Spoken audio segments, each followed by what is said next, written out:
चंडी पाठ दुर्गा कवच प्रारंभ। मार्कंडेय ऋषि बोले, हे पितामह, आप हमें कोई ऐसा परम गुप्त साधन बताइए जिसके द्वारा मनुष्य की सभी प्रकार से रक्षा हो और जो अभी तक आपने किसी को भी न बताया हो। ब्रह्मा जी बोले, हे विप्रवर, इस प्रकार का साधन तो परम पवित्र एवं परम गुप्त देवी जी का कवच ही है।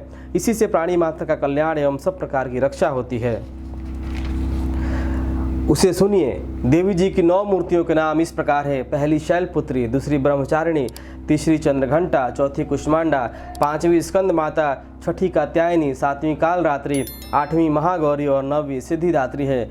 जो मनुष्य अग्नि में जल रहा हो, युद्ध भूमि में शत्रुओं के मध्य फंस गया हो अथवा घोर संकट में ग्रस्त हो, वह मनुष्य भगवती की शरण में पहुंच जाए तो उसके घोर से भी घोर संकट नष्ट हो जाते हैं। जो भक्ति भाव से देवी जी का स्मरण करते हैं उनकी सभी प्रकार से उन्नति होती है। हे भगवती, जो भी आपका स्मरण करते हैं निःसंशय उनकी आप रक्षा करती हो। प्रेत की सवारी करने वाली चामुंडा देवी है। वराही महिष पर, ऐन्द्री हाथी पर, वैष्णवी गरुड़ पर, महेश्वरी बैल पर, कौमारी मोर पर और लक्ष्मी कमल के आसन पर विराजमान है।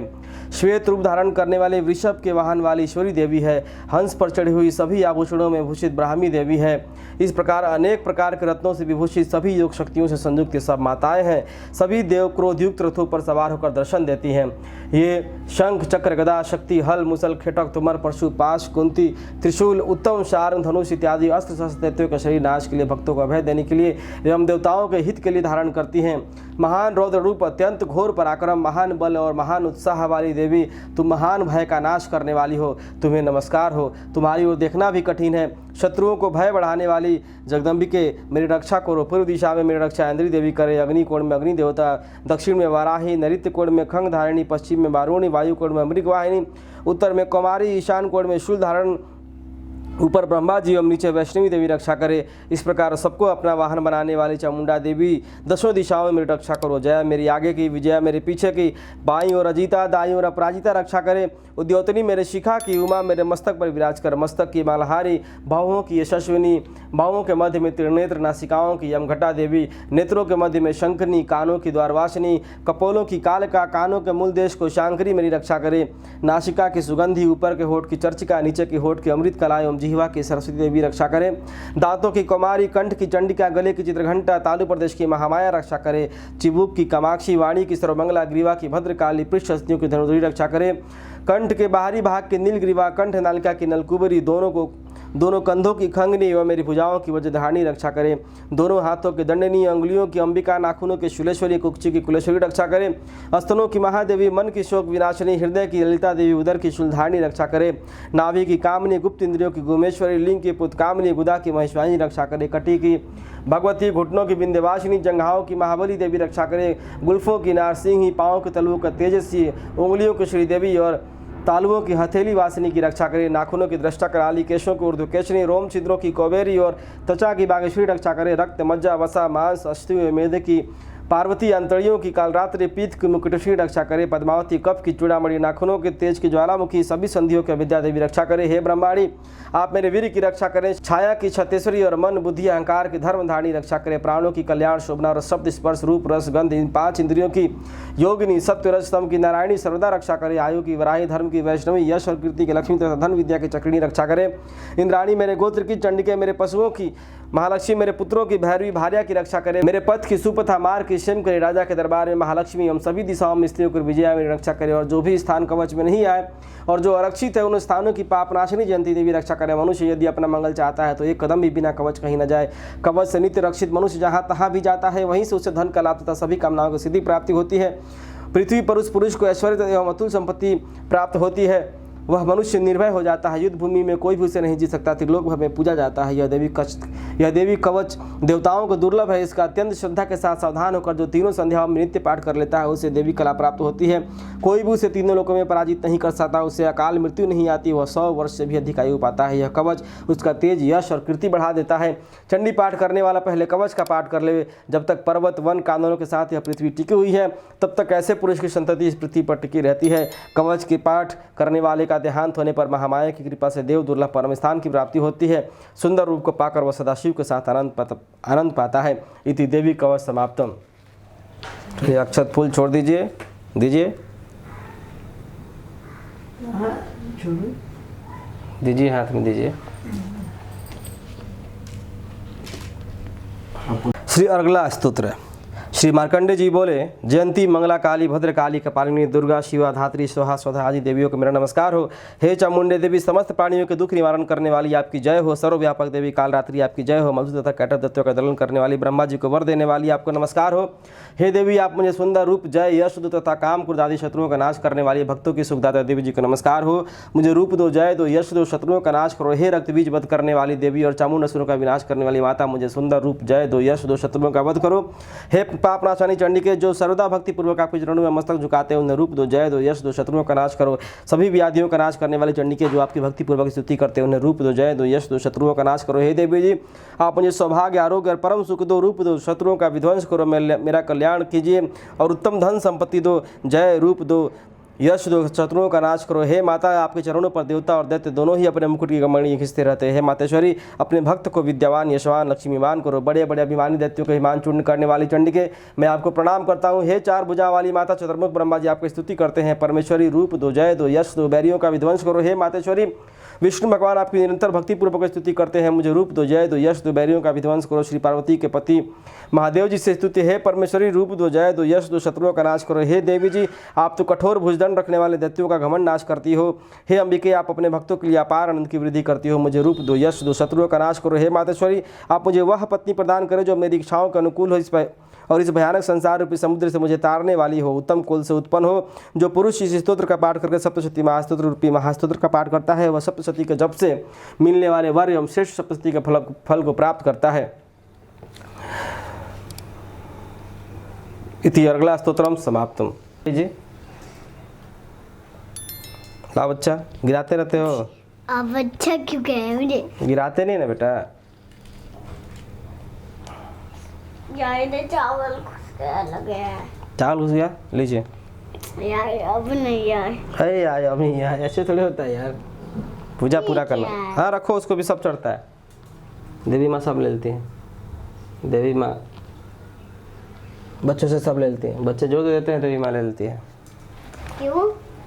क्योंकि देवी माँ माँ है। हाथ जोड़िए।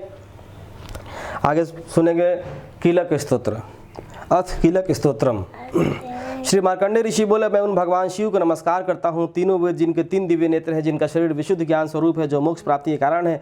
अर्धचंद्रमा जिनके मस्तक पर शोभायमान है, मंत्रों के शाप एवं उत्कीर्ण आदि को समझकर पाठ करने वाला पुरुष मोक्ष पा लेता है, इनका ज्ञान होना आवश्यक है। सब उच्चाटनादि वस्तुएं स्तोत्र द्वारा पाठ करके सिद्ध होती तथापि जो अन्य मंत्रों का जपन करके केवल इस सप्तशती के पाठ मात्र से स्तुति करते हैं, उन्हें देवी जी सिद्ध हो जाती है। उच्चाटनादि प्रयोग में उन पुरुषों के मंत्र औषधि आदि किसी अन्य साधन की आवश्यकता नहीं पड़ती, बिना जप के ही उनके सभी उच्चाटनादि कर्म सिद्ध हो जाते हैं। इसके लोगों की शंका हुई कि तब इनमें श्रेष्ठ कौन सा साधन है। तब उस शंका के निवारण के लिए शिव जी ने आज्ञा की कि यह सप्तशती स्तोत्र सिद्धियों को देने वाला है।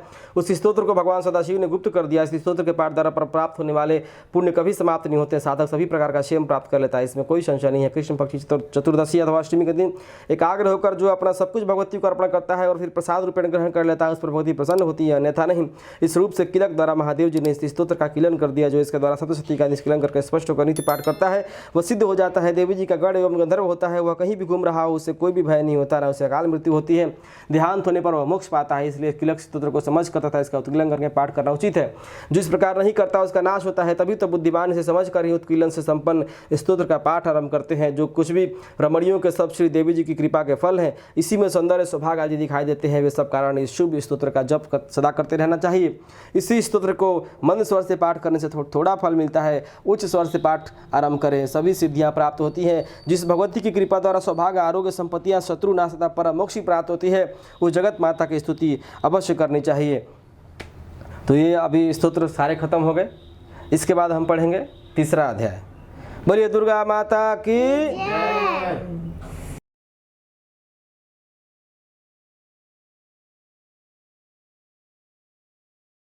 ये पूजा पत्ते बहुत दुखता।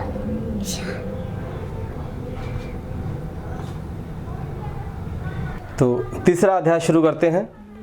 ऋषि बोले, महाअसुर चिक्षुर सेनापति ने जब यह देखा कि यह सेना तो इस प्रकार मारी जा रही है, तब उसे बड़ा क्रोध उत्पन्न हो गया। स्वयं ही अंबिका के साथ युद्ध करने चल पड़ा।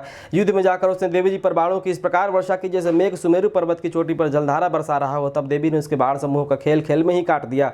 फिर बाणों द्वारा उसके सारथी घोड़ों को मार डाला। फिर झटपट उसका धनुष और ऊंचा लहराती ध्वजा काट कर गिरा दिए। तब उसका धनुष कट चुका। तब अपने बाणों से उसने अंग बिध डाले, जिससे सारथी एवं घोड़े मर चुके थे और धनुष भी कट चुका था। तब वह बिना रथ पैदल ही तलवार ढाल लेकर देवी की ओर दौड़ा। तेज तलवार से सिंह पर प्रहार कर दिया। फिर देवी जी की वाम भुजा पर बड़े जोर से प्रहार किया। हे राजन, जो ही उसकी तलवार देवी की भुजा पर पहुंची, त्यों ही टूट गई। फिर तो असुर के क्रोध से आंखें लाल करके शूल पकड़ लिया। भद्रकाली जी पर उस दैत्य ने वह शूल डाल दिया। वह शूल इस प्रकार चमका जैसे कि आकाश से सूर्यमंडल गिर रहा हो। देवी जी ने अपनी ओर आते हुए शूल को देखकर उस पर अपना शूल चला दिया, जिससे वह शूल के सैकड़ों टुकड़े हो गए। साथ में उससे चिक्षुर महादैत्य के प्राण भी निकल गए। जब महिषासुर का बलवान सेनापति मर गया, तब देव शत्रु चामर हाथी पर सवार होकर आ पहुंचा। आते ही उसने अंबिका देवी पर शक्ति का प्रहार कर दिया। श्री देवी जी ने हुंकार द्वारा ही मारकर तेज हिन कर उसे नीचे गिरा दिया। अपनी शक्ति को गिरा हुआ देखकर चामर को बड़ा क्रोध आ गया। उसने शूल का प्रहार कर दिया। शूल को भी देवी जी ने बाणों द्वारा टुकड़े टुकड़े कर डाला। तब सिंह भी उछलकर हाथी के मस्तक पर चढ़ बैठा था। फिर दैत्य के साथ भुजा युद्ध करने लगे। वे दोनों परस्पर लड़ते लड़ते उस हाथी से नीचे पृथ्वी पर गिर पड़े। भयंकर पहाड़ों से परस्पर युद्ध करने लगे। तब बड़े वेग से सिंह ऊपर को उछला। ऊपर आकाश से नीचे की ओर गिरते गिरते पंजों के प्रहार से दैत्य चामर का सिर धड़ से पृथक कर डाला। देवी जी ने शिला एवं वृक्ष आदि से युद्ध में उदगर को मार डाला। फिर कराल को भी दांत मुख एवं थपड़ुस के प्रहार से मार गिराया। क्रोध परिपूर्ण देवी ने गदा की चोटों से उद्दत को चूर चूर कर दिया। भिन्न पाल शस्त्र द्वारा वाष्पकाल तथा बाणों द्वारा अंधक एवं ताम्र को यमधाम शीघ्र भेज दिया। तीन नेत्र धारिणी परमेश्वर ने उग्रास से उग्रवीर महाहनु नाम के दैत्यों को त्रिशूल द्वारा मार दिया। तलवार से बिडाल का सिर धड़ से अलग कर दिया। दुर्धर दुर्मुख इन दोनों को बाणों द्वारा यमपुरी पहुंचा दिया। इस प्रकार अपनी सेना का नाश होता हुआ देखकर भैंसा रूप बनाकर महिषासुर उन गणों को डराने लगा। कुछ गणों पर अपने थुतनों से प्रहार किया, दूसरों पर खूरों से प्रहार करने लगा। किन्हीं को पुष्प से तोड़ा एवं दूसरों को सींगों से फाड़ा। कुछ एक को वेग द्वारा, दूसरों को सीनाग द्वारा घूमने से, अन्यों को श्वास वायु द्वारा पृथ्वी पर गिराया। इस प्रकार गण सेना को गिराकर वह महिष सिंह की ओर झपटा। जब ही सिंह को मारने लगा, तब जगदम्बा को बड़ा क्रोध उत्पन्न हुआ। इधर महापराक्रमी महिष भी क्रोध से पृथ्वी तल को अपने खूरों से खोदने लगा। फिर अपनी सींगों से बड़े बड़े ऊंचे ऊंचे पहाड़ उठाकर फेंकने लगा। साथ में गरजने लगा। बेग के साथ घूमने पर पृथ्वी क्षुब्ध होकर फटने लगी। उसने पूंछ से समुद्र पर प्रहार किया, जिससे क्षुब्ध होकर समुद्र पृथ्वी की चारों ओर से डुबोने लगा। चलायमान होते हुए सिंगों के द्वारा छिन्न भिन्न हुए बादल टुकड़े टुकड़े हो गए। उसके श्वासों की कठोर वायु से उड़ते हुए सैकड़ों पर्वत आकाश से गिरने लगे। इस प्रकार क्रोधपूर्ण उस महादैत्य को अपनी ओर आता देखकर चंडिका उससे मारने के लिए क्रोध में आ गई। कुपित चंडिका ने उसकी ओर पासा फेंका, उसके द्वारा उस दैत्य को बांध लिया। तब तो उस महायुद्ध में बंधे हुए उस दैत्य ने अपने महिष के रूप का त्याग कर दिया। झटपट सिंह के रूप में आ गया। जब ही चंडिका उसका सिर काटने लगी, तब तो वह तलवार हाथ में लिए पुरुष दिखाई देने लगा। तब शीघ्रता से तलवार ढाल वाले उस पुरुष को अपने बाणों से देवी ने बिंद डाला। तब वह एक बड़ा हाथी हो गया। अपने सूंड से उस महासिंह को खींचा और गरजने लगा। उसके खींचते समय अपनी खंग के द्वारा देवी ने उसके सूंड को काट दिया। फिर वह महादैत्य भैंसे के रूप में आ गया। इस प्रकार चराचर त्रिलोकों को सताने लगा। उस समय जगत माता चंडिका क्रोध में आकर फिर उत्तम मधुपान करने लगी। लाल लाल नेत्र करके हंसने लगी। वह दैत्य भी बल पराक्रम के मद उन्मत्त होकर गरजने लगा। अपनी सींगों से उठाकर पहाड़ देवी की ओर फेंकने लगा। देवी जी ने भी अपने बाणों के समूह से उसके फेंके हुए पर्वतों को चूर चूर कर दिया। तब सुरापान के मत के कारण लाल लाल मुख वाली चंडिका जी ने अपने अस्त व्यस्त शब्दों में कहा। देवी जी बोली, हे मूढ़, जब तक कि मैं मधुपान कर लूं, तब तक तू क्षण भर के लिए गर्ज ले। मेरे द्वारा संग्राम भूमि में तेरा वध हो जाने पर तो शीघ्र ही देवता भी गरजने लगेंगे। ऋषि बोले। इस प्रकार कहकर देवी जी उड़कर उस दैत्य पर चढ़ गई। पांव से दबाकर दैत्य के कंठ पर त्रिशूल से आघात किया। देवी के पांव से दबे हुए उस दैत्य ने अपने मुख से बाहर निकलने का प्रयत्न किया, दूसरे रूप से किया। अब आधा निकला था कि देवी ने अपने पराक्रम द्वारा वहीं रोक लिया। आधा निकलकर उस दैत्य ने युद्ध करना प्रारंभ किया। तब देवी जी ने अपनी तीखी तलवार से उसका सिर काटकर नीचे गिरा दिया। दैत्य सेना हाहाकार करने लगी। तब उस सारी सेना का भी देवी जी ने नाश कर दिया। सभी देवता अत्यंत प्रसन्न हुए। दिव्य महर्षियों के साथ देवता लोगों ने उस देवी की स्तुतियां की। गंधर्व जन गायन करने लगे और अप्सराएं नाचने लगी।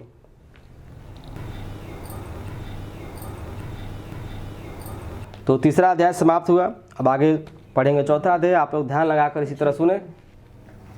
ये लीजिए अक्षत पुष्प लीजिए। ऋषि बोले, अत्यंत पराक्रमी उस दुरात्मा महिष के एवं उसकी सेना के देवी द्वारा मारे जाने पर इंद्रादि देवतागण अपनी वाणियों द्वारा देवी जी की स्तुति करने लगे। जिस देवी जी ने अपनी शक्ति से सारे जगत को व्याप्त कर लिया है, जिसका स्वरूप सभी देवताओं की शक्तियों का समूह है, सभी देवता एवं महर्षि जिसकी पूजा किया करते हैं, उस अंबिका देवी को हम प्रणाम करते हैं। वही देवी हमारा मंगल करे, जिसके अतुल प्रभाव एवं बल को भगवान शेषनाग ब्रह्मा तथा हरि भी नहीं कह सकते। वह चंडिका देवी सारे जगत के पालन के लिए तथा मंगल के भय के नाश का विचार करें।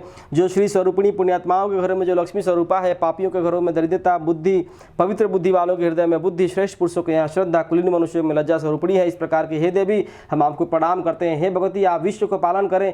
हे मातोश्वरी आपके इस अचिंत्य रूप का, असुरों के क्षय करने वाली, आपके महान पराक्रम का एवं देवता तथा असुरों के सामने संग्राम में किए गए आपके अद्भुत चरित्रों का वर्णन हम किस प्रकार कर सकते हैं। भगवती आप संपूर्ण जगत का कारण हो, सत्य रज तम इन तीनों गुणों वाली होते हुए भी आप अजय हो। दोषों के कारण हम लोग आपको जान ही नहीं सकते। हम तो क्या विष्णु शिव आदि भी आपका पार नहीं पा सकते। आप सबकी आश्रय हो एवं आप आद्या व कृता परा प्रकृति हो। हे देवी जी सभी योगों में जिसको उच्चारण करने से सभी देवता तृप्त होते हैं, वह स्वाहा एवं पितरों को तृप्त करने वाली स्वधा आप हो। मोक्ष कारण अचिंत्य महाव्रत स्वरूप हो और संपूर्ण दोषों से रहित सभी इंद्रियों को वश में करने वाले, तत्व को हिसार जानने वाले मोक्षार्थी मुनिजन जिसका अभ्यास करते हैं वह भगवती पराविद्या आप हो।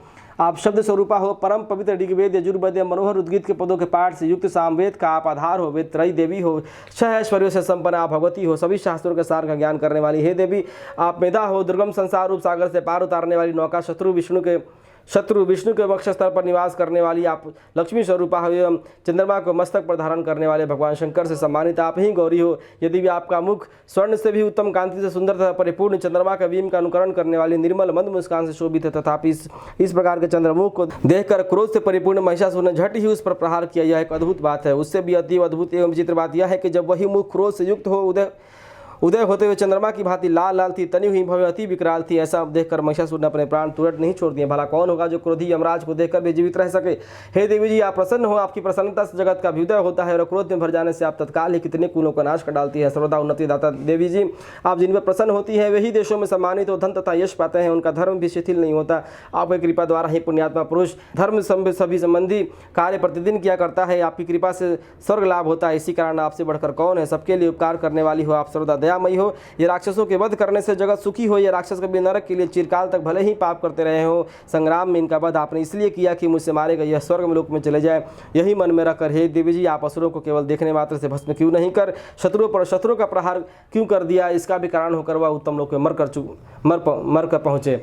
इस प्रकार आपका यह विचार अत्युत्तम है। आपका शील स्वभाव दुराचारियों के दुष्ट स्वभाव को निवृत्त करने वाला है और आपका रूप अचिंत्य है, उसकी अन्य किसी के साथ तुलना ही नहीं हो सकती। आपका पराक्रम तो देवताओं के पराक्रम को नाश करने वाला, दैत्यों का नाश करने वाला है।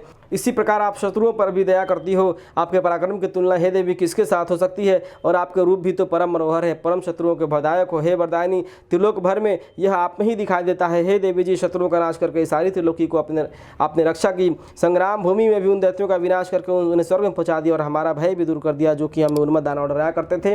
हे माता आपको नमस्कार है। हे देवी आप शूल से रक्षा करें। हे अंबिके खंग द्वारा हमारी रक्षा करें। हम घंटा के शब्द तथा धनुष की टंकार से भी हमें रक्षा कीजिए। हे चंडिके पूर्व पश्चिम दक्षिण दिशा में हमें रक्षा करिए। अपना त्रिशूल घुमा कर उत्तर में हमारी रक्षा कीजिए। ऋषि बोले इस प्रकार देवी के देवताओं ने स्तुति की और नंदन मन से उत्पन्न फूलों एवं तथा गंध चंदन आदि से जगत की माता की पूजा की। सभी देवताओं ने भक्ति पूर्वक दिव्य धूप द्वारा अर्चना की। तब देवी प्रसन्न मुख होकर उन देवताओं से बोली हे सभी देवताओं अपने अभिलाषा के अनुसार आप सब हमसे वर मांगो। देवता बोले हे भगवती आपने तो हमारी सभी मनोकामनाएं पूर्ण कर दी, कुछ भी बाकी नहीं। हमारे इस महिषासुर शत्रु का आपने वध कर दिया। फिर भी यदि प्रसन्नता पूर्वक हमें वर देना चाहती हो तो माता यह वर हमें दीजिए कि जब जब भी हम आपका स्मरण करें तब तक आप हमारी बड़ी बड़ी आपत्तियों को दूर करें। हे प्रसन्न वंदने मातेश्वरी जो भी मनुष्य इन स्तुतियों द्वारा आपकी स्तुति करे उसे वित्त रिद्धि विभव दीजिए।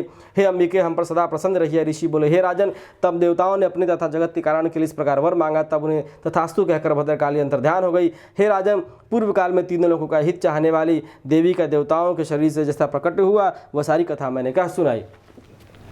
तो बोलिए चंडिके माता की जय, बोलिए नौ दुर्गा माता की जय। तो इस प्रकार चौथा अध्याय संपन्न हुआ। पांचवा अध्याय कल पढ़ेंगे। फिलहाल चलते हैं, अभी आरती करेंगे और आरती के बाद क्षमा प्रार्थना करेंगे। उसके बाद प्रसाद लेके अपने अपने घर को वापस जाएंगे।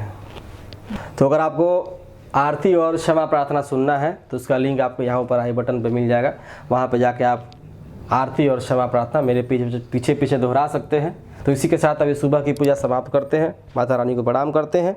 अगर आप इस चैनल पर नए हैं तो कृपया चैनल को सब्सक्राइब कर लीजिए और बेल नोटिफिकेशन को दबा लीजिए और ऑल वाला ऑप्शन सेलेक्ट कीजिए ताकि आपको सभी प्रकार की वीडियोज आपको डेली अपडेट मिलता रहे। और अगर आप पुराने भी हैं तो वीडियोज़ को लाइक कर लिया कीजिए, शेयर कर दिया कीजिए।